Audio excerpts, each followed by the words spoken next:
السلام عليكم ورحمة الله وبركاته. نحمده ونصلي على رسوله الكريم، أما بعد، فأعوذ بالله من الشيطان الرجيم. بسم الله الرحمن الرحيم. واعتصموا بحبل الله جميعا ولا تفرقوا.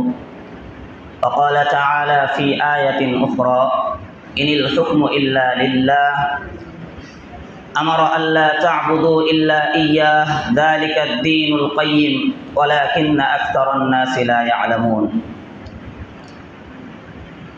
صدق الله العلي العظيم. الحمد لله. আল্লাহ পাক রব্বুল আলামিনের দরবারে লাখ কোটি শুকরিয়া যে মহান রব আমাদেরকে এইরকম একটি গুরুত্বপূর্ণ মজলিসে বসার তৌফিক দান করেছেন, কোরআন হাদিস থেকে কিছু আলোচনা করার এবং শোনার তৌফিক দান করেছেন। তাই আমরা সকলেই বলি আলহামদুলিল্লাহ। আমি তো আপনাদের মসজিদের ইমাম সাহেব, কাজেই আমার আলোচনা জুমার দিন আপনারা শোনেন। তো যেহেতু নামাজের আর মাত্র 15 মিনিট বাকি আছে ইনশাআল্লাহ, এই সময়ে আমি আজকে যেই মহামনীষী সম্পর্কে আলোচনার আয়োজন করা হয়েছে, আল্লামা দেলোয়ার হোসেন সাইদি রহমাতুল্লাহি আলাইহি, তার সম্পর্কে আসলে ব্যক্তির আলোচনা করতে গেলে দীর্ঘ সময়ের প্রয়োজন হয়। তো আমি শুধুমাত্র তার চিন্তা চেতনা, এই দ্বীনি লাইনে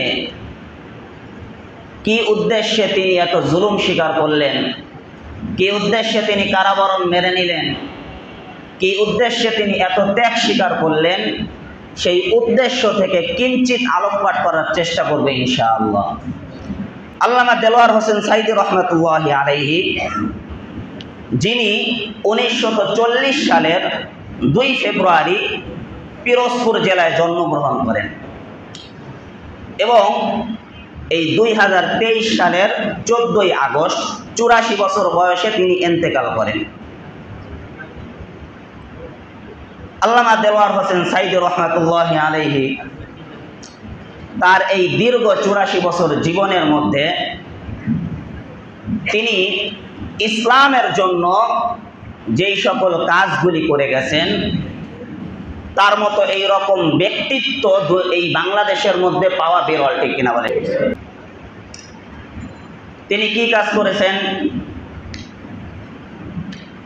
আল্লাহ পাক রব্বুল আলামিন কোরআনুল কারীমের সূরা ইউসুফের 40 নম্বর আয়াতের মধ্যে বলেন, ইনিল হুকমু ইল্লা লিল্লাহ, যে এই আসমান আল্লাহর, জমিন আল্লাহর, পৃথিবী আল্লাহর, কাজেই এই দুনিয়ার মধ্যে হুকুমও চলবে আল্লাহর, ঠিক কিনা বলেন? শুধুমাত্র তার একটা চিন্তাধারা নিয়ে আমি আজকে আলোচনা করব।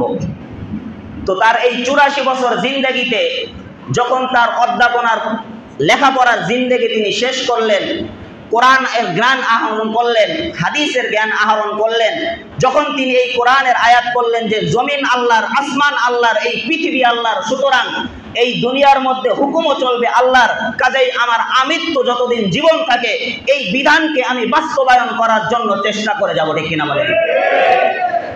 আর এই খোদার জমিনে খোদার দ্বীনকে কায়েম করার জন্যই মূলত তিনি জুলুমের শিকার হয়েছেন, ঠিক কিনা বলেন?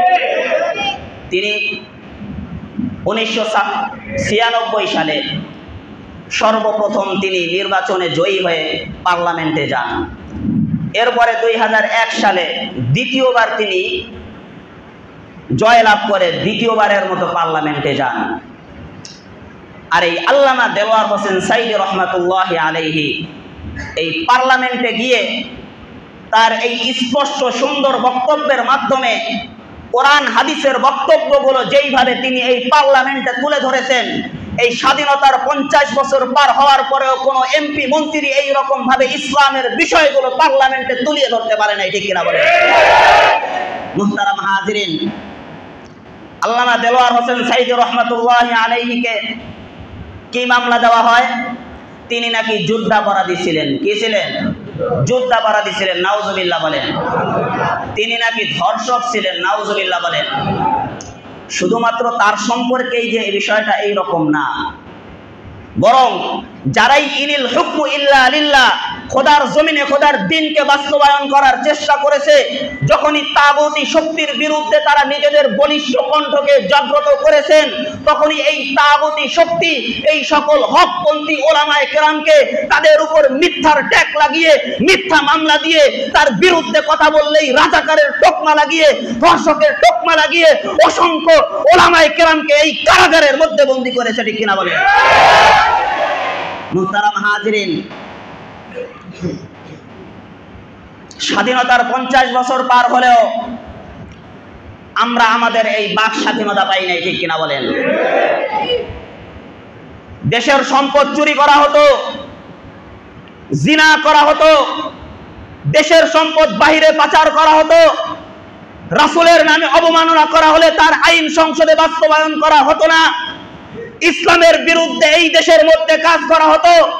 আর এই বিষয়গুলোই যখন ওলামায়ে কেরাম প্রতিবাদ করত, তখনই তাদেরকে অপরাধী সাব্যস্ত করে ওই জালেমের জিন্দাখানায় বন্দী করা হতো। ঠিক কিনা বলেন? মুহতারাম হাজিরিন, কাজেই এই স্বাধীনতার 54 বছর পরে এসে মনে হচ্ছে যে হয়তো আমরা বাক স্বাধীনতার কিছুটা পেয়েছি। ঠিক কিনা বলেন? একটা জিনিস মনে রাখবেন, এই হকের পথে চলতে গিয়ে শুধুমাত্র আল্লামা দেলোয়ার হোসেন সাইদী রহমাতুল্লাহি আলাইহি কারাগার বরণ করে নাই। ইতিহাসের দিকে লক্ষ্য করে দেখবেন, ইব্রাহিম আলাইহিস সালাম হকের পথে থাকার কারণে নমরুদ দ্বারা তিনি জুলুমের শিকার হয়েছেন, মূসা আলাইহিস সালাম ফিরাউন কর্তৃক জুলুমের শিকার হয়েছেন, ঈসা আলাইহিস সালাম জুলুমের শিকার হয়েছেন, জাকারিয়া আলাইহিস সালাম তার প্রাণকে বিলিয়ে দিয়েছেন, মুহাম্মাদুর রাসূলুল্লাহ সাল্লাল্লাহু আলাইহি ওয়াসাল্লাম 3 বছর শিয়াবে আবি তালিবের মধ্যে বন্দী ছিলেন। যুগে যুগে সাহাবায়ে কেরাম নিজেদের জীবনকে বিলিয়ে দিয়েছিলেন। ইমামে আযম আবু হানিফা রাহমাতুল্লাহি আলাইহি কারাগারের মধ্যে বন্দী ছিলেন। আহমদ ইবনে হাম্বল রাহমাতুল্লাহি আলাইহি কারাগারের মধ্যে বন্দী ছিলেন। ইমাম বুখারী রাহমাতুল্লাহি আলাইহি কারাগারের মধ্যে বন্দী ছিলেন। যুগে যুগে আমরা যদি লক্ষ্য করি তাহলে দেখতে পাই আল্লামা শামসুল হক ফরিদপুরী রাহমাতুল্লাহি আলাইহি জুলুমের শিকার হয়েছেন। এরপরে চরমনার পীর সাহেব ফজলুল করিম রাহমাতুল্লাহি আলাইহি জুলুমের শিকার হয়েছেন। আল্লামা আজিজুল হক রাহমাতুল্লাহি আলাইহি জুলুমের শিকার হয়েছেন। আল্লামা মুফতি আমিনী রাহমাতুল্লাহি আলাইহি জুলুমের শিকার হয়েছেন। এই যুগের তাগুতি শক্তি আল্লামা মামুনুল হক এই জুলুমের শিকার হয়েছেন। জসিমউদ্দিন রাহমানি সাহেব এই জুলুমের শিকার হয়েছেন। এবং আজকে আলোচ্য ব্যক্তি আল্লামা সাইদি সাহেব এই তাগুতি শক্তি জালেমের জিন্দাখানায় হকের পক্ষে থাকার কারণে বন্দী হয়েছে। ঠিক কিনা বলেন?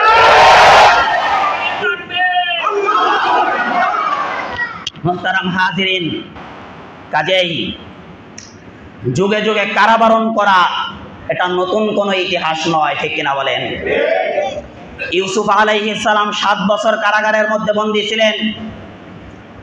বন্দী থাকার পর আল্লাহ পাক রব্বুল আলামিন তাকে দেশের একটা মর্যাদাশীল অর্থমন্ত্রীর দায়িত্ব আল্লাহ পাক তাকে দান করেন। সুবহানাল্লাহ। মুহতারাম হাজিরিন, একটা জিনিস মনে রাখবেন, যেই সকল ব্যক্তিদের নামগুলি বললাম তারা কখনো বাতিলের সামনে মাথা নত করে নাই। ঠিক কিনা বলে? তারা জেল জুলুমকে কখনো ভয় পায় নাই, তারা তাদের প্রাণের ভয় কখনো পায় নাই, তারা কখনো অর্থের লোভ করে নাই, বরং তাদের হৃদয়ের মধ্যে ছিল কোরআনের বাণী। আর এই কোরআনের বাণী বাস্তবায়ন করার জন্য তারা হাসি মুখে জেল জুলুম আর হত্যাকাণ্ডের মতো এইরকম জুলুমকে তারা বরণ করে নিয়েছে। ঠিক কিনা বলেন?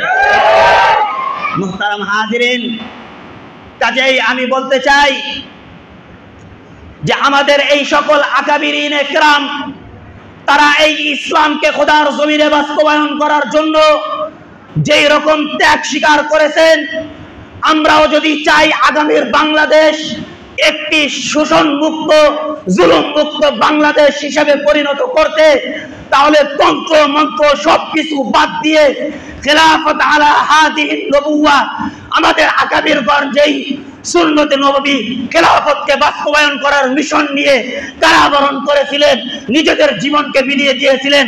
আমরাও যদি সকলে কাঁধে কাঁধ মিলিয়ে নিজেদের ছোটখাটো মতানৈক্যগুলো ভুলে গিয়ে আমরাও যদি তাদের পথে অনুসরণ করতে পারি এবং বাতিলের সামনে মাথা নত না করি, আমরা যদি একত্রে তাদের মতো কাজ করি, তাহলে খোদার কসম করে বলতে পারি বেশি দিন সময় লাগবে না, এই বাংলার জমিনে খোদার কালিমা, কোরআনের আইন বাস্তবায়ন হবেই হবেই হবে।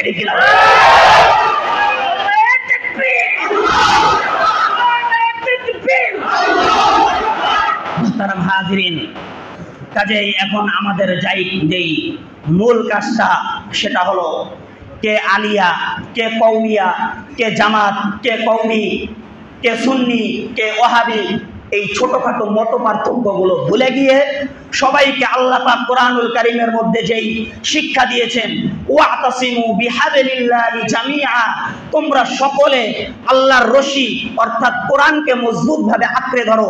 আমরাও যদি এই ছোটখাটো মত পার্থক্যকে ভুলে গিয়ে আল্লাহর রশি কোরআনকে মজবুতভাবে আঁকড়ে ধরতে পারি, তাহলে মনে রাখবেন আগামীর বাংলাদেশ একটি শোষণ মুক্ত, জুলুম মুক্ত বাংলাদেশ হিসাবে আমরা গড়ে তুলতে পারবো ইনশাআল্লাহ।